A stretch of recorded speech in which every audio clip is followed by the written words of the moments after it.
Hello class, my name is Ryan Crawford and today I'm going to be sharing a story with you from my assignment that I hope you enjoy.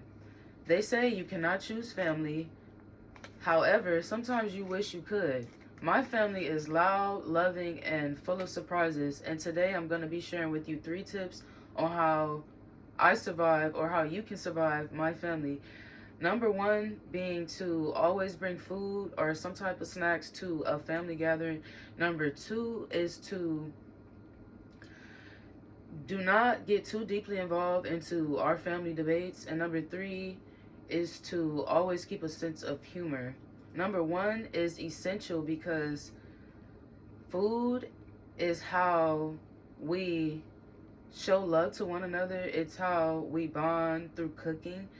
And it's also a part of our itinerary when we gather together. We like to eat, talk, laugh, gather. And one time I went to an event and I did not bring anything and I got a piece of cake. And before I can sit down, I'm talking to a few of my family members, just catching up. And one of my little cousins got to my cake before I could.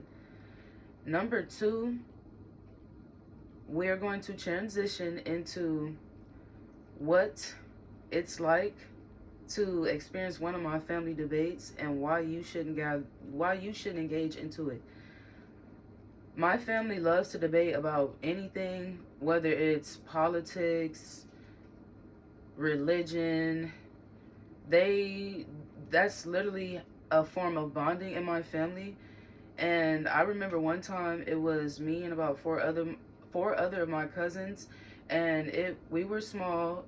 It was Thanksgiving, and me and my cousins all wanted to go home. We were tired. It was late, and our parents were in the garage at my grandma's house, literally debating for over 2 hours about the Bible.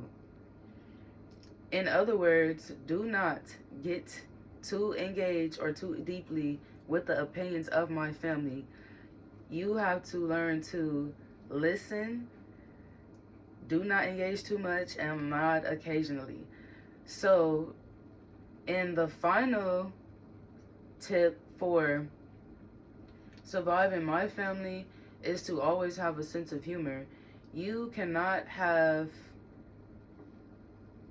you cannot be extremely sensitive in my family. We all have thick skin. We all love cracking jokes. That's another form that we bond. And there are so many different scenarios that I don't think is appropriate for this video that I could tell you about how a sense of humor has to be survived, has to be used to survive my family.